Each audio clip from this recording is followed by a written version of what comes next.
What's going on, everyone? Chris from Pickdawgz.com here with the free pick in the Duke versus Cal college basketball matchup going down Wednesday, February 12th, 2025. Just a reminder, if you haven't already, make sure you're subscribed to our channel and smash that thumbs up. And if you're looking for my best bets, the games that I love, head to Pickdawgz.com. Click the Premium Picks tab at the top of the page. It's a great time to jump on something long-term or even a daily pass. Remember to use the promo code PICK at checkout for 15% off your purchase because we have a loaded college hoops card on Wednesday, stacked college hoops card again on Saturday, and all 15 games are on the board in Wednesday's NBA action. So make sure that you jump on board. Remember, use that promo code again, PICK, for 15% off your purchase. We've also got products for those who make big bets and for those with big bankrolls, those looking for a VIP experience, where you're going to get things like late alert plays closer to game time. We're going to track line movement, try to get you the best possible number compared to the closing line. So if that sounds like something that you're interested in, text the number on the screen for more information, even if it's just to find out if it's right for you. But let's get to this one between Duke and Cal.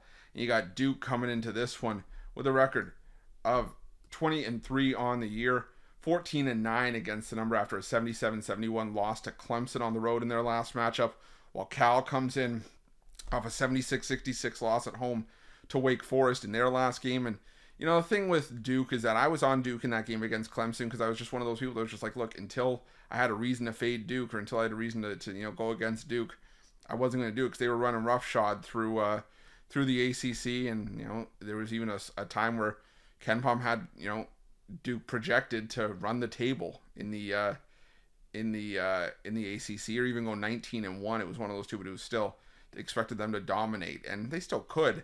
But yeah, they finally took their first conference loss of the season. And give Clemson credit. I mean, Clemson was able to hold the fort down at home.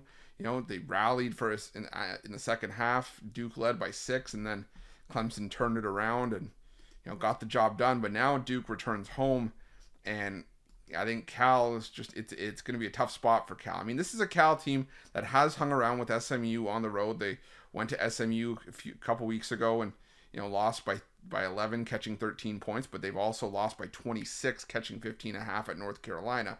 So I think it's all about which Cal team are you going to see here. And these cross-country travel spots can still be tricky. We talk about it all the time, with these Pac-12 teams that have switched to the ACC or the Big Ten. Sometimes it benefits them when teams have to fly out west, but sometimes it also hurts teams like Cal, Stanford, Washington, Oregon, UCLA, USC when they have to fly the other way. And this could be a bit of a tricky spot for Cal. They are going to be on a 3-game road trip here because they're going to play at Georgia Tech and then fly back to take on Stanford. But as far as this game goes, this is a big number. 23.5 is huge. And would it surprise me if Duke blew the doors off of Cal here? No, absolutely not. I could easily see Cal winning this one by 25 or 30 points.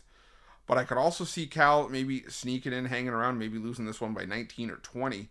So rather than mess around and split hairs on a side here, I'm going to go with the over because I think whichever way this game goes, whether it ends up being a blowout or it ends up staying somewhat competitive, I think there's going to be points scored. I think Duke's going to have no problem eclipsing the 81 points per game they're averaging in conference play this season. And if that happens, you need about low 60s from Cal to hit the over here, which is definitely something that the Cal is capable of. I mean, they were blown out by North Carolina, only put up 53 points, but still we're seeing point totals of 66, 74, 66, 65. This is still a reasonable number for Cal to hit, especially with what I'm projecting Duke to be able to do here. So give me the over between Duke and Cal, and that's going to be my free pick. But just a reminder, if you haven't already, make sure you're subscribed to our channel and smash that thumbs up. And if you're looking for my best bets, you can find those at Pickdawgz Premium. While you're at Pickdawgz, check out our betting tools. They're 100% free. They're the best betting tools in the business and tools that you want to make sure that you have in your back pocket when you're making your best bets for the day's action. Thanks for watching. See you guys soon.